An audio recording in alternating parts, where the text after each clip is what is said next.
It's time for the Sports Desk with Mike, Mark, and Kyle. Stay tuned as we discuss what's happening in the world of local and national sports in Southeast Missouri and beyond.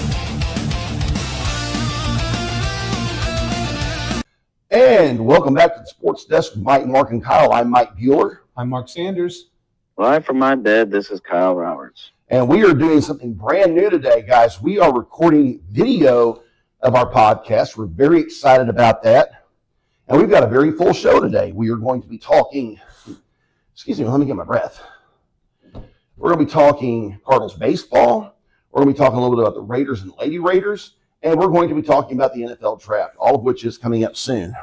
Awesome. Yeah. The Cardinals did another one of their soon-to-be patented Houdini escapes last night, trailing in the ninth inning by 2 to the Cleveland Guardians. They managed to tie it up in the ninth and then win it in the 10th with the sacrifice fly and Thomas Sagesi dashing in from third base just ahead of the tag. So one of the things that we're going to have to get worked out here is some of our tech. So I can't actually look up the Cardinals record because my phone is sitting right here. We're 9-8. 9-8. Okay. So, I said last week, I expect this team to linger around 500 one game over 500 with a chance to win a series against the first place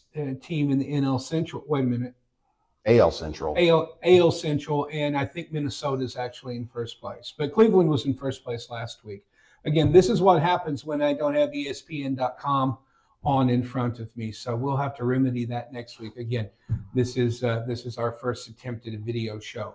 But, so far there is a lot to like about this Cardinals team in terms of their roster. The thing that you have to love is Jordan Walker, who is finally starting to fulfill all of his potential as one of the Cardinals' top prospects. He currently leads the major leagues in home runs. I believe he's hit 2 more in this series. Sounds about right. Yeah, help us out, Kyle. You can look at your phone.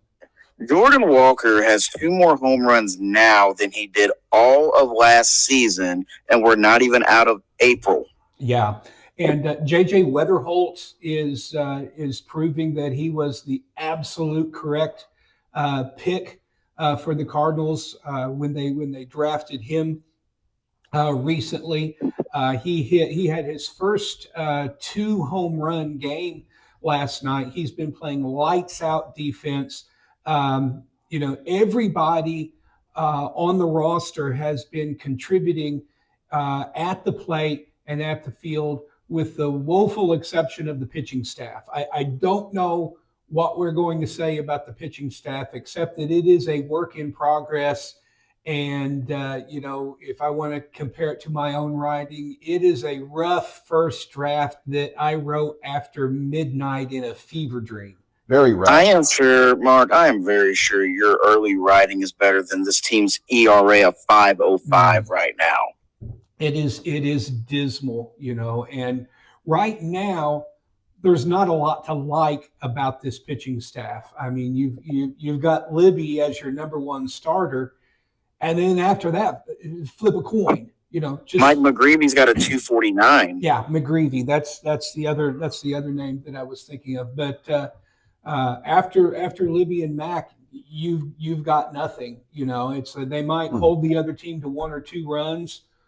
Or they might give up 9 like they did to the Red Sox. That's the only thing that concerns me is how, they got, they lost the series to the Red Sox. And Boston's been one of the worst teams in the major leagues early on this season. So that was disappointing to see. Agreed. Yeah. A little bit of an analogy. Many years ago, the old Milwaukee Braves, I think maybe even the Boston Braves, had 2 really good pitchers and not much else. And they said, spawn and sane and pray for rain. And then later on in the 1970s, California Angels had Nolan Ryan and Frank Tanana, and it was Tanana and Ryan and 2 days of crying. And now it's Liberator. Just call him Libby. Libby, McGreevy, and 3 days of grieving. Yeah, that sounds about right. It's going to be interesting to see what Hein Bloom does with his pitching staff. I mean, because I don't see a whole lot of help coming out of Memphis, and I think that's on purpose. I think that the promising prospects that they have on their pitching staff are going to spend most of the season in Memphis or in AA Springfield and just develop. I sincerely believe that Bloom is not interested in competing for a wild card spot, because if they had a good pitching staff, they could compete for the playoffs. But I don't think he wants to waste the future by rushing his minor league prospects up to the show before they're ready. So in the meantime, I hate to quote a line that will make Philadelphia 76ers fans of a certain age puke, but Cardinals fans trust the process. Yeah. Mm-hmm. Yeah. Don't rush a good thing because it's coming. Yeah, and until it happens, I'm never going to admit that Mike is right with his prediction of 100 losses. But this pitching staff is probably good for at least 80 losses at the rate that they're going. And that's the interesting thing. Cardinals they've been hitting really good. Walker's off to a hot start, but can these young guys keep it up? I'm not saying they can't, but that's one reason why I'm not ready to say, hey, this is going to be a pretty good team, because I still think that the talent hasn't matured yet. I mean, I think this is going to be a good team in 2, 3, 4 years. Right now, I don't think so. Well, and that's the thing, because this is year 2 of a rebuild. We didn't realize it last year because everyone was like, well, Mozeliak's leaving. And no, Mozeliak was playing Tetris on his phone all last season. He was just collecting a paycheck. He wasn't doing anything. Bloom was charged with rebuilding the farm system, and that's what he focused on last season. So this is the second year of the club's rebuild. This is the first year with Bloom's stamp on what this team is going to be, just like it. And I don't think it's going to be 3 or 4 years. I think it's 2 years.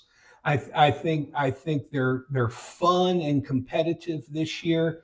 I think next year they're in the running for a wild card spot.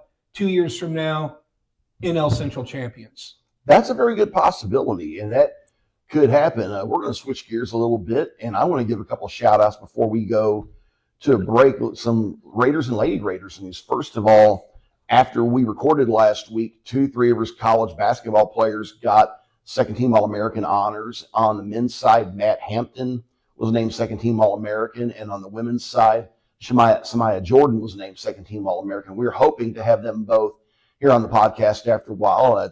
We've got it tentatively scheduled. Excited about that. And I got to give an extra shout out to Matt Hampton. He is only the second 2-time All-American in Three Rivers College men's basketball history. The first one being Marquise Carter back in the 2009-2010 time frame. So hats off to Matt Hampton on a great career, and excited to have Samyah back for another year. Yeah. We might also add from a personal note that Matt is one of my philosophy students. So there you go. Particularly proud of his achievement, and also for Samyah. I have a lot of athletes at Three Rivers who come in through my classes, whether it's men or women's basketball or baseball or softball. And I can tell you at Three Rivers, our athletes are really conscientious about their academic careers. They come to class, they work hard, they get their assignments turned in. So, always proud to see when they are achieving on the court or on the field. Indeed. And I'm going to take a quick look ahead to the future with men's and women's basketball. And I'm going to start off on the women's side. The Lady Raiders have got a pretty good core that's available to come back. Just mentioned Samyah Jordan, Mia Carsonetti is another one that I think is eligible to come back. We've got several other freshmen that had really solid seasons that could be back. And Coach Alex Wiggs has had a good recruiting class. I got to visit with him this past week, and we were talking some about that. We're going to talk more about that in the coming weeks and months. But he's got another good group of freshmen coming in here to join what we've got coming back. Very excited about that. On the men's side, we've got some guys eligible to come back. We've also had our first recruit commit last week, Teron Hurst from Earl, Arkansas. Really nice pickup. Tehran, two-time state champion down there with the Earl Bulldogs. Small town between Memphis and Wynn, I think around US 64. Tehran had a really great senior season, averaged 21 points a game, 6 assists a game. Had a really good assist to turnover ratio, good defender. He can shoot it good. Sounds like the Raiders have got themselves a point guard. Yeah, you sent us his stats, and I can't remember the exact number, but I think his scoring average is like 22 points a game. 21 points, so you're pretty close. 6 rebounds, 5 assists, or 5 assists, 6 something in that nature.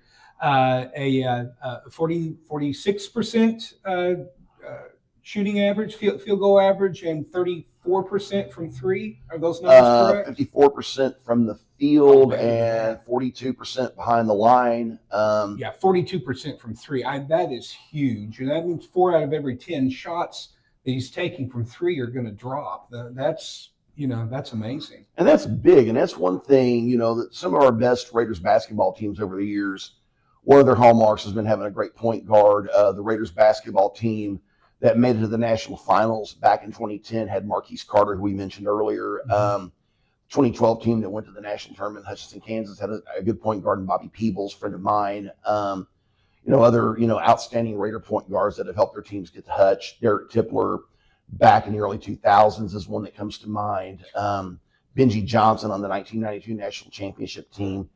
And that's very encouraging. Yeah, and I'll ask Kyle to chime in on this because he's much more aware of what's going on in basketball than I am. But just my observation from the high school game is that today's zone defenses really make it difficult to score in the paint. And so you really have to have a good 3-point shooter as an equalizer. And you saw it this season with Landon Burchard and Puxico, how he could just hit those threes from anywhere. With Carson Haygood for the Donovan Donettes, she just has a deadly 3-pointer, and once she finds her range, she can just hit that over and over again. And my observations, at least at the high school level, are if you can't consistently hit the three, you really are at a disadvantage against today's defenses. Kyle, what are your observations about this trend? Well, a lot of people have tried to say, and I'll speak on it more from the NBA perspective, is that everyone this is what's called Steph Curry syndrome. Everybody tries to play like Steph Curry when you cannot manufacture what he is, even at his age. However, it has been proven, especially now that this is more of a pace and space era of the NBA more than anything else. Even though we are starting to trend back towards big men, now big men can stretch the floor and shoot from the perimeter, and it's not just an anomaly of a couple. No, Nikola Jokic does it. Victor Wembanyama, which is not even fair. He can pull up and shoot about 35% from three. I mean, he's one of he's that blue monster from Space Jam. Yeah, his arms are so long he can almost just drop it in from three.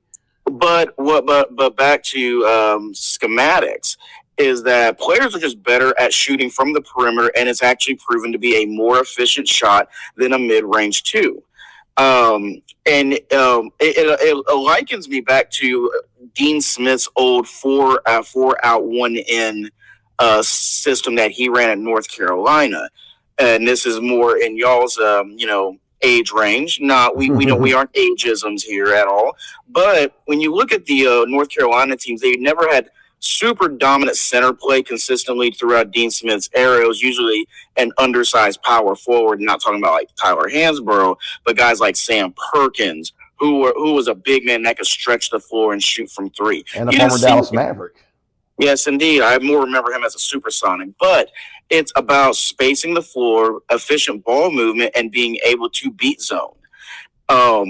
So it is very, very helpful, especially in today's era. Now, say in the 2000s, where it was about clogging the lane and playing, because statistically, the slowest era of NBA basketball was the 2000s. It was all ISO heavy. James Harden would have thrived in the 2000s. One guy drains the shot clock down to nothing, and then either he pulls up or attacks to draw a foul. Yeah. Um, One more shout out before we close out this segment. We want to congratulate Lady Raider Caitlin Lord. Yes. Our power forward from Australia. She signed a letter of intent to play next season at Texas A&M Corpus Christi. So best of luck to Caitlin as she continues her basketball career here in the States. Indeed, really excited of her. And I want to give another quick shout out myself before we go to a break. A couple months ago, I was at the UFC Championship game. And, we did some video at that game. My good friend Stacy Smith was there, and she said, you need to do lapel mics. Well, that's what we're doing today, and that's why we're able to start doing video on the podcast. So mega shout out to Stacy Smith over in Advance. Hi, Stacy. Hi, Stacy. I don't know who you are, but I'll say hello anyway. Well, anyway, guys, we got an exciting show that's hopping along, and we will be back in just a bit here on the Sports Desk with Mike, Mark, and Kyle. This is Three Rivers men's basketball coach Robert Kirby, and you are listening to the Sports Desk with Mike, Mark, and Kyle. And welcome back to the Sports Desk with Mike, Mark, and Kyle. I'm Mike Bueller, and I am now joined by Three Rivers Women's college basketball coach Alex Wiggs, and by Samyah Jordan, second-team All-American. Welcome to the show, y'all. Thanks for having us. Let me get my breath. I'm still learning this video thing, y'all. Samyah, first of all, how do you feel to be an All-American? It feels good. It was one of my goals I had coming into the season, and just to accomplish that, it feels really good. You had a great year. You were freshman of the year in the region, helped us get to the Sweet 16, I think, for the 5th time in the last 6 seasons. What's it like being part of that?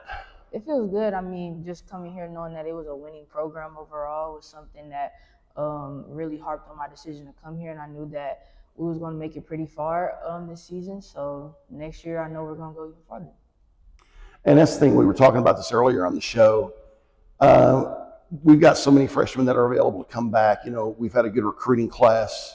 Next year's already looking promising. How do you feel already here in April?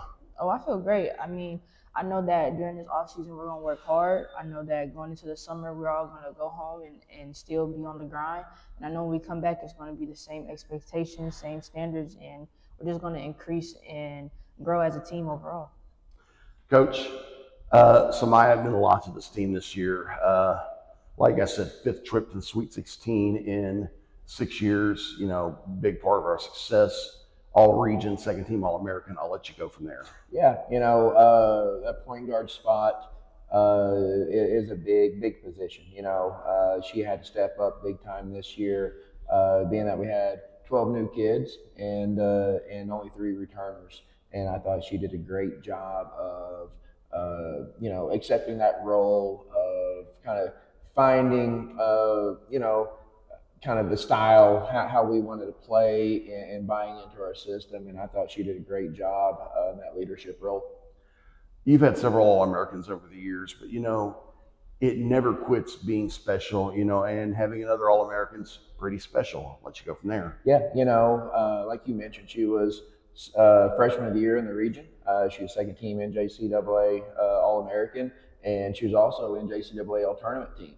Impressive. So it's just as a coach, I think that we have a couple more that should have got it, but it's really rewarding, from the player's standpoint, from my standpoint, to see that their hard work, that their commitment and all that stuff, that people see that it's not just, something that you as a coach sees. There's other coaches, other people out there across the country that recognize her skill level and how much time and how much she helps this team be successful. And like I said earlier, with several freshmen available to come back, great recruiting class we've talked about in the past. Next year I'm already getting excited. I'll let you go from there. Yeah. We've got, like you said, a lot of returners, and then really excited about this recruiting class, from our guards to our post players that are coming in. We're really excited to to kind of keep things going. Now that you've got all these returners, the expectations go up a little bit more as far as every single day on what we do in practice every single day, but also those expectations go up from everybody in the community and all our fans and all that stuff. Just the I guess the results and what they see on the court and all that. Indeed. Samyah, looking back to this year again, is there a game or a couple of games that stood out to you? I would say our last game we played, it was very physical, very competitive. That was probably one of my favorite games playing. It just showed as a team that playing back to back, playing this day, having to watch film right as soon as you get done playing, it just shows like the grind of it all. It shows how hard playing college basketball really is and all the work and dedication you got to put into it. And there you go. And that is Samyah Jordan and Alex Wiggs. And when we come back, we will be joined by Coach Robert Kirby and Matt Hampton here on the Sports Desk with Mike, Mark, and Kyle. This is Three Rivers College women's basketball coach Alex Wiggs, and you are listening to the Sports Desk with Mike, Mark, and Kyle. And we're back on the Sports Desk with Mike, Mark, and Kyle. Joining me now is Three Rivers College head coach Robert Kirby and Three Rivers College sophomore Matt Hampton. Matt just got a big honor, y'all. Second team All-American, the second two-time All-American in Raiders men's basketball history. Matt, congratulations. How do you feel? I appreciate you, Mike. I feel good. I can be more blessed. I just gotta thank my coaches and teammates for trusting and supporting me, and just being with me on this journey. Coach, Matt has meant so much to you these last 2 years. He's been such a big part of our success. He's been a big part of what I call the Raider resurgence, and I'll let you go from there. Mike, I agree with you. He has been the staple of our program. He's been that cornerstone in which we've been able to win 20 plus games the last 2 years and play for championships. And it's a credit to who he is as a person, how hard he works and how much he's devoted to the game. Indeed, and like we were saying earlier, Matt, you had a different road here. You went to high school in Texas, and you spent a year at SEMO Prep. You actually played against us and Johnny and Logan your year at Prep at 23-24 season, and then you made the leap here. Tell me about that. I was at SEMO Prep, and yeah, we did play Three Rivers. I think we lost by like 10. So, I was already familiar with the campus. And then, I was also getting recruited by Coach Kirby at the time when he was at Kennesaw, and he had just got the job here. So I was already comfortable. I felt like it was right, so I just made that jump for sure. And like we were saying earlier, you've been a part, like I said, of the Raider resurgence. Back-to-back 21 seasons for the first time in nearly a decade. Back-to-back region championship game appearances for the first time in 16 years. What's it like being part of that? It's a good feeling for sure.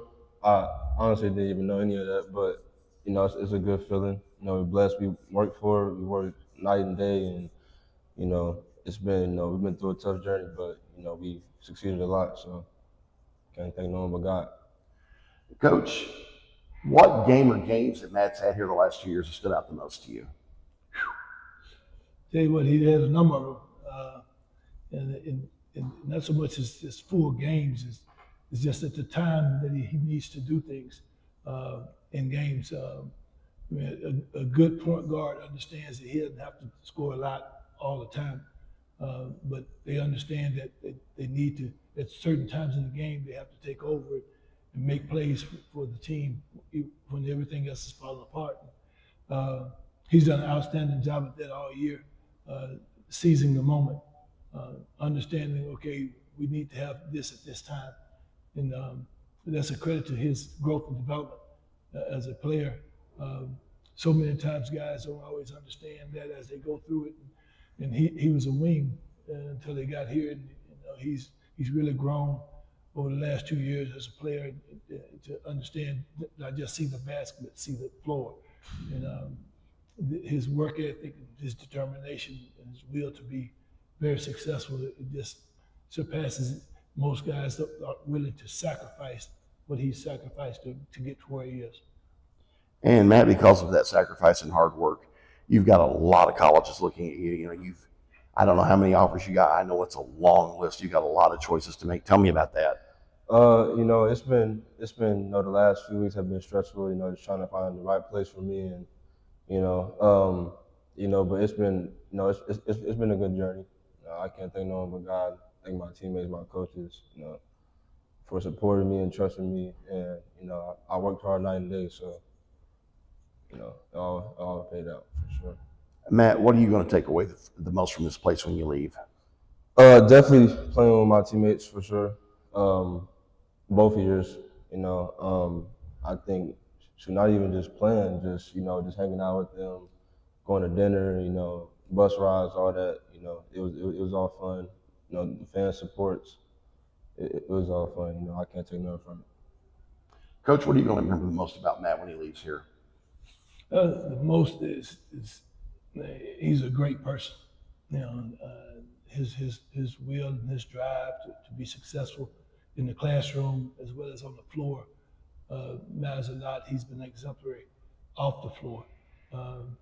And so many times you have players that understand part of the issue, not all of the issues that are in front of him. And, he's been very, very successful at navigating both with the success that he's had and staying focused on what's important to him and his family and working toward those goals. I'm just so proud of him that he bought in 100% and did what was asked of him. And that means a lot, especially to a coach that is working, trying to build something up and get it back right, get it back to what its true form was. And he's done that in 2 years. Indeed. Yeah. And that is Three Rivers College sophomore Matt Hampton and Ravens basketball head coach Robert Kirby. You're on the Sports Desk with Mike, Mark, and Kyle. This is Three Rivers men's basketball coach Robert Kirby, and you are listening to the Sports Desk with Mike, Mark, and Kyle. And we are back on the Sports Desk with Mike, Mark, and Kyle, and we've got our laptops out because we are going to talk a little bit of NFL draft. We've each done mock drafts. Well, Mark's getting ready to do his, and I think I've already done mine, I should say. And I'm just going to start off by going over it. I did the Tennessee Titans. And one of the big things that I did is I got an offer to trade. Let me get my breath. Sorry, it's kind of a new thing doing this, guys. But I did a trade with the New York Giants.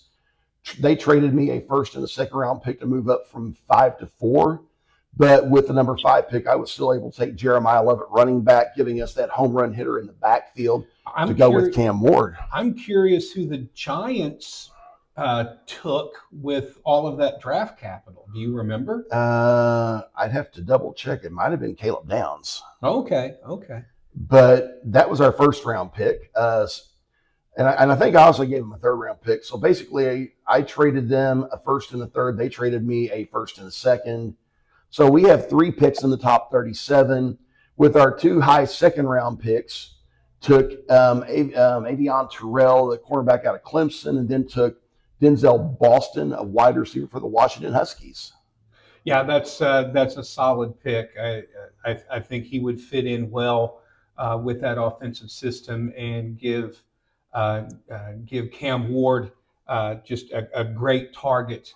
Boston has size and speed, and I think he's gonna be a star in the league wherever he ends up. Moving on down in the 4th round, we took Danny Dennis Sutton, edge rusher from Penn State.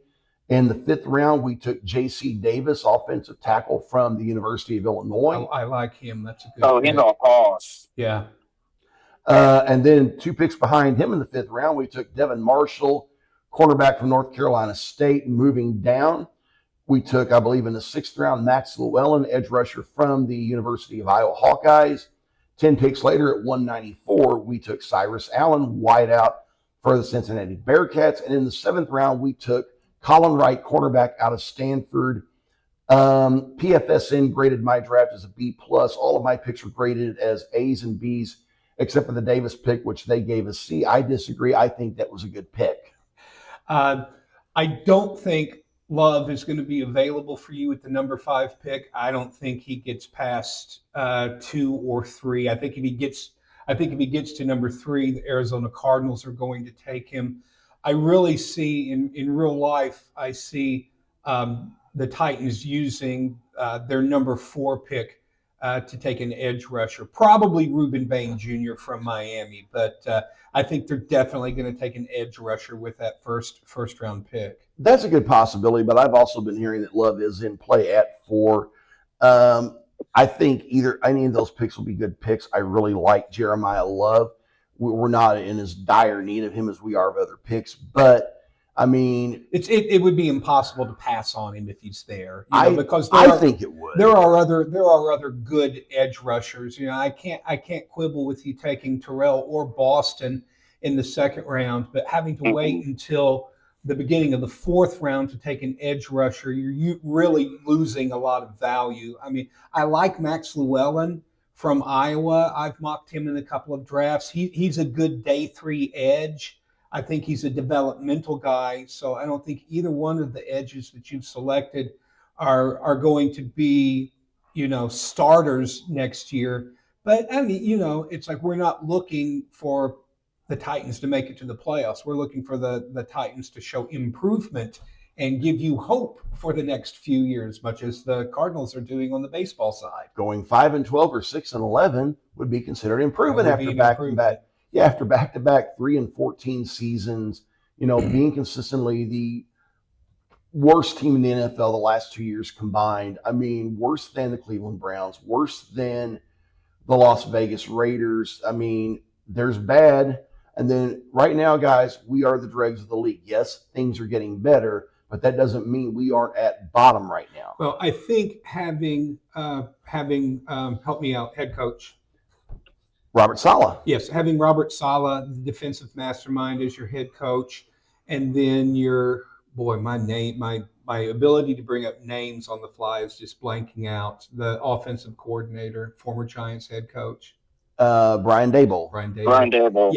Yeah. Having Saleh and Daboll on your coaching staff, I think they are going to have a heavily positive influence on your GM and the players that you select. So I expect that the Titans are going to have, at the very least, a B or B plus draft, if not a solid A. I think you guys are going to hit it out of the park this year. That would be great. And which one of you guys wants to go next?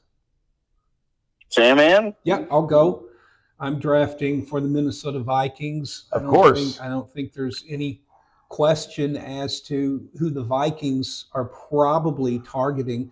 But, this happens so often when I mock, is that somebody snags Dylan Thieneman away from me. In this case, the Jets have taken him at number 16. CROPDUSTERS. Yes. Does he not give you John Lynch vibes? Definitely. Absolutely. I want him so bad. The Vikings fan in me is thinking, well, it's not actually going to happen. He'll either be gone or the Vikings will screw it up and take someone else. I'm going to trade out of this pick with the Carolina Panthers. They're offering picks 19 and 83 to move up one spot. They take Kenyon Sadiq, the tight end out of Oregon, and that leaves me at pick 19. And I'm going to go ahead and go defensive tackle Peter Woods out of Clemson, and he's going to be my big run stopper in the middle. Defensive tackle is one of my targets for the top 100 picks that they have. I get to pick 49, and Detroit is offering me their next pick, number 50, as well as pick 128. As the Vikings, I don't have a 4th round pick, so I'm going to accept that trade. There you go. They take an edge rusher, which I don't need because I'm not stupid and I haven't traded away Jonathan Grenard. And so I think I'm going to stick and pick with number 50, and I'm going to take, what do I want to do here? There's so many available. This is a deep draft for edges. Yeah, it really is. Let's see. The best safety on the board here is Genesis Smith out of Arizona. It would really help knowing going into the draft whether Harrison Smith is actually going to retire or not. But we still need depth at safety one way or the other. So I'm going to go ahead and select Arizona safety Genesis Smith with You the want to know number what's 50. wild, Mark, is that he falls to 60 on my mock draft, and you still draft him anyway. Yeah. Here is the pick of the draft with my 82nd pick. Sitting there at number 64, Mike Washington Jr., running back out of Arkansas. You love him. Put on the purple, my friend. You are the official successor to Adrian Peterson. Oh, okay, chill. Okay, because of my earlier trade, I also have the next pick, number 83. I need a cornerback, and I really like Will Lee III, quarterback from Texas A&M. So I'm going to select him with number 83. That takes us down to 97, a couple of trade offers that I'm going to turn down. And at this point, let's see, what do I need? I'm going to look at my picks. Defensive tackle, safety, running back, cornerback. So I have my 4 biggest needs already fulfilled. There you go. I'm going to take a look at centers because I need a center. All right, I'm going to hold off on Logan Jones. His ranking, his spot on the big board is 131. My next pick is 128. If he's not available, I've got Jake Slaughter from Florida. So I'm going to take a look at, let's see, the linebackers. Linebackers are tough because there's nobody I like there. So let's take a look at wide receiver. Yeah, no one really of value. Let's look at tight end. While Mark's doing that, I'm going to add kind of an interesting note. And I've said this before. The interesting thing about grading NFL drafts is as much as everybody loves to grade a draft as soon as it happens, you really can't grade a draft completely until several years later because you never know who's going to be the sleeper, who's going to be the home run, and who's going to be a bust. Yeah. You never know. Okay. But it is fun to do anyway. My plan, if I'm the Vikings, is to leave the draft with at least 2 really big defensive tackles to stuff the run and hopefully offer some interior pressure. Because of course we cut Jonathan Allen and Javon Hargrave after those free agent signing picks from last year really did not work out as planned. So with my 97 pick, I'm going to take planet-sized human Darrell Jackson Jr., defensive tackle from Florida State. I knew you would like that, Kyle. I love big, meaty men bumping meat up on the line. No more favorite than my other, who I think has the best name in the draft, Dominique Orange Crush out of Iowa State. I would love his nickname is Big Citrus. Go. Big Citrus. Yeah, Big Citrus, that's right. Yeah, Big Citrus was already off the board. My plan at center has worked out with a 128th pick, which I picked up in a trade. I'm taking Logan Jones, center out of Iowa, and he is part of that offensive line factory that the Hawkeyes put out every year. He was the successor to the Baltimore center who got the huge contract from the Las Vegas Raiders. Tyler Linderbaum. Yeah, he was Linderbaum's successor. So let's hope that he lives up to that promise. So now I've got my center. I have all of my immediate needs met. With my 163rd pick, I'm going to take a look at wide receiver. Okay, don't like any of those. There is a second cornerback who I love. His spot on the big board is 140. I'm at 163. This guy's name is Ephesians Prysock, cornerback out of Washington. Ooh, what a great name. 6'4", 196, RAS score of 9.7. Come on down. My Lord, he's like 6'4", 6'4", 200 pounds. Yeah, 6'4", 200 pounds. He's long. Absolutely amazing. So now I'm in round 6 and 7, so I'm drafting for depth now. This is usually where I pick a tight end, and my favorite pick for tight end, Tanner Koziel. huge tight end Stud. out of Houston, almost 6'7", 247 pounds. His vertical is more than 40 inches. He's like a center in basketball. And so I'm sure if we ended up with him, he's going to be a favorite target of our quarterback, whoever that might be. We all know it's going to be. We all know it's going to be Tyler. All right, so now I still haven't taken a wide receiver. We just need a number 3 wide receiver. I'll tell you who I love. I tell you, he's a Division III guy, but it's Tyron Montgomery, wide receiver from John Carroll University. He lit up top flight cornerbacks at the Senior Bowl, so I'm going to take a flyer on him. And let's see, who else can I put on the practice squad? I really like John Michael Gillenborg, tight end of Wyoming. Red Murdoch, linebacker out of Buffalo. He is a sleeper pick for linebacker. I think he could also be a contributor on special teams. And just to round things out, I'm going to take an edge rusher, George Gums Jr. out of Florida, just to have more depth at that position. George Gums Jr. is actually Mr. Irrelevant on my board. Oh, wow. Yeah, I don't like my grade. It gave me a B+. It gave me a B+ on Peter Woods and Genesis Smith. A+ on Mike Washington and Will Lee.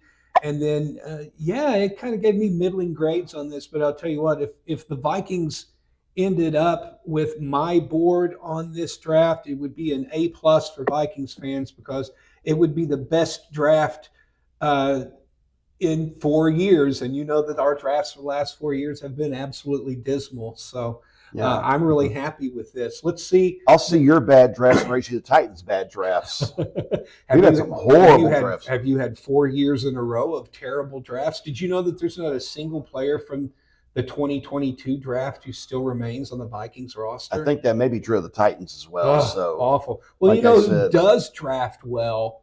The Los Angeles Rams. So let's see if Kyle can live up to their reputation. Mr. Roberts? I would just say this: the draft grade I got is a lot higher than my high school GPA. Shout out, Papa Buff class of 06.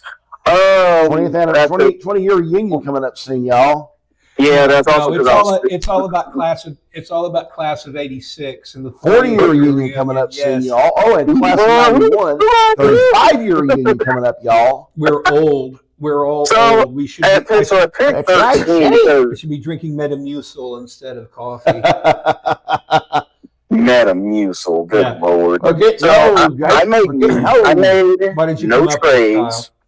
I made no trades, and realizing that we are very top heavy at wide receiver, but we really, really lack depth, and I wanted to target that.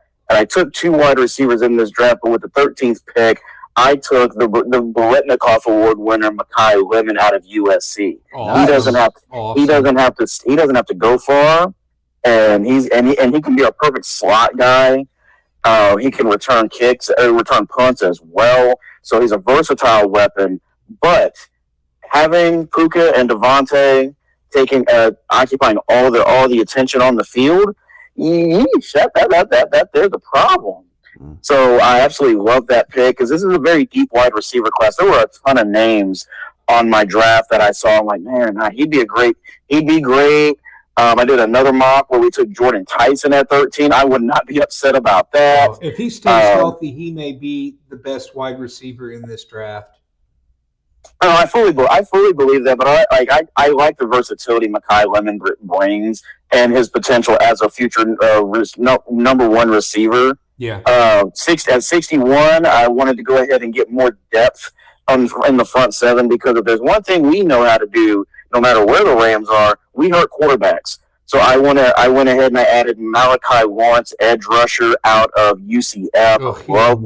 Loved his work last year. God. And at 93, I wanted to add more running back depth, and I took Emmett Johnson out of Nebraska. I'm like, Washington was gone by this time. Yeah. I got to actually see who took him in my I did 2 mock drafts. One had him going to the Texans at 59 because they have no running game. Right. The other had him going, ironically, to me at 61. But the one I actually did, I didn't take him. I like Emmett Johnson a lot. He was a feature back in an offense that really could not do a whole lot last year at Nebraska. He's very versatile. He catches well out of the backfield. And Sean McVay's offense, running backs have got to be able to be effective pass catchers. And speaking of that, I think I got the biggest hidden gem in the entire draft. Pick 207, Navy running back / wide receiver Eli Heidenreich.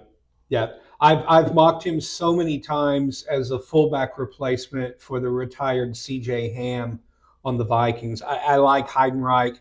I think he's going to be a solid tier 2 player in the NFL. Considering the kind of offense Navy runs, these are his 3-year splits statistics as a receiver. 109 catches, 1,994 yards, and 16 touchdowns on 18.3 yards per catch. Maybe that doesn't sound very, very impressive, but if you understood how the Naval Academy plays football, it's a different story, especially the fact that 51 for 941 and 6 touchdowns out of that offense is incredible. And he averaged 6.5 yards per carry on 77 attempts. So he's a complete weapon that you could use anywhere. That's why I love that pick. He's going to be a Swiss Army knife for any offense that drafts him. You can play him out of the backfield on goal line, and he can penetrate as a fullback. You can put him on the end of the line as a tight end. He can block and then get free. You could even split him out on the end as a wide out. I mean, you could do that. And that's what I was looking at was his versatility. He's a smaller Taysom Hill. The only thing he doesn't do is throw the football. That I know of because Navy had a good quarterback the last 3 years in Blake Horvath. Speaking of quarterbacks, and then I know this is a terrible draft for quarterbacks. It's way more name than game. Who? And I took Cade Klubnik out of Clemson at 232. I believe there's something there that can be developed because he's clearly shown that he's had it before. I just think everything with Clemson last year was a complete disappointment. Yeah. Everything. Hey, do you have any other picks on your board? I have 2 more. Tyreek Sapp, edge rusher out of Florida at 251. Yep. And at 252, I wanted to go corner, and he'll likely be a practice squad guy. Alzillian Hamilton out of Fresno State. I got an A-. Yeah. Nice. Okay.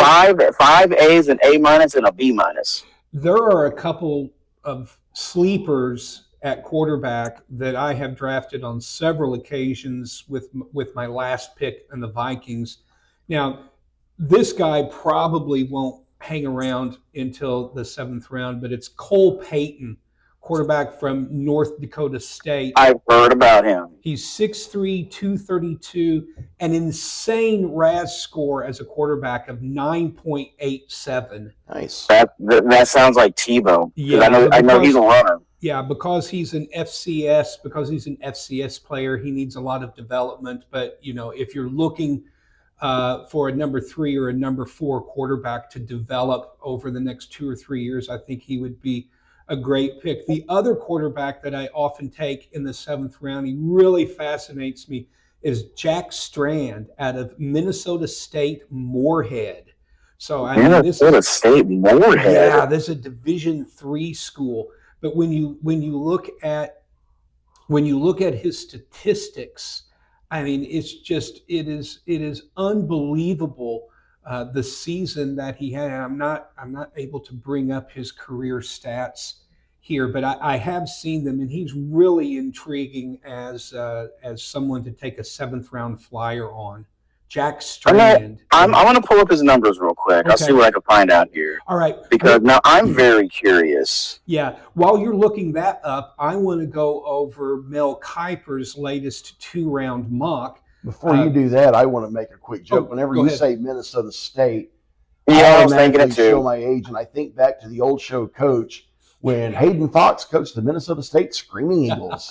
Yeah, I was thinking that too. Yes, and it shows my age a little bit as well. Simon, I got statistics on Jack Strand. 3,546 passing yards, 42 touchdowns, averaged 322 yards passing per game, and absolutely, God bless, he lit up. He's big kid. Jeez. Oh yeah, yeah. I He's mean, huge. and here's the thing: he is exactly the size and skill set that Kevin O'Connell would. I don't be surprised if the Vikings draft him in the 7th round. Don't be surprised at all. If that happens, you heard it here first. Jack Strand, Minnesota State Moorhead. There you go. So getting back to Mel Kiper. That's what I was going to say. Yeah, you can celebrate Mike because he's got Love going to the Titans at 4. Tighten up, baby. Yeah, and then moving on down to, man, we are prophets today. Makai Lemon going to the Rams at number 13. Well, of course I am. You not know who I am. And then he does me a solid with 18. The Vikings take Dylan Thieneman, who is available with that 18th pick. Mark White. My mock draft has you taking Caleb down at 18. I'm like, you're not going to be there. No, but I have taken him 3 or 4 times where they've seen him drop. Baltimore's probably not going to take a safety. Tampa might. The Jets are a wild card. Detroit might just for spite. But anyway, this is just a 2-round mock. So let's go ahead and scroll on down. Yeah, because I want to see who the Titans have in the 2nd round. Mine has Keelan Rutledge, guard Georgia Tech at 35. Hey, Malachi Lawrence. Kiper has Malachi Lawrence, edge rusher, going to the Titans at pick number 35. Let's see. Mine's got you, Sam, man, taking All-American corner Chris Johnson out of San Diego State at 49. Kiper has the Vikings taking Mike Washington Jr. in the 2nd round with the 49th pick. Exactly. Hallelujah. That could happen. It would not shock me at all to see the Vikings use that 2nd round pick on a running back, especially if someone like Washington, who just has this blazing speed. I mean, imagine the guy is 230 plus pounds and he ran a 4.3 40. Wow. Not bad, guys. Yeah. And then let's see. The Rams Rams are at Josiah Trotter linebacker. Wait a minute. Gotta love me some Josiah Trotter. Oh yeah, absolutely. There's one other player on the board that really intrigues me, and it's Caleb Banks, interior defensive lineman from Florida. Now, he broke his foot at the combine, and he's had foot problems before, which is why he's dropped down in the middle to the end of the 2nd round. If he was healthy, he's got all the physical traits to be a top 20 pick. What do you think is going to happen with Caleb Banks? I mean, obviously he's going to be drafted. Somebody's going to take a chance on that physical talent.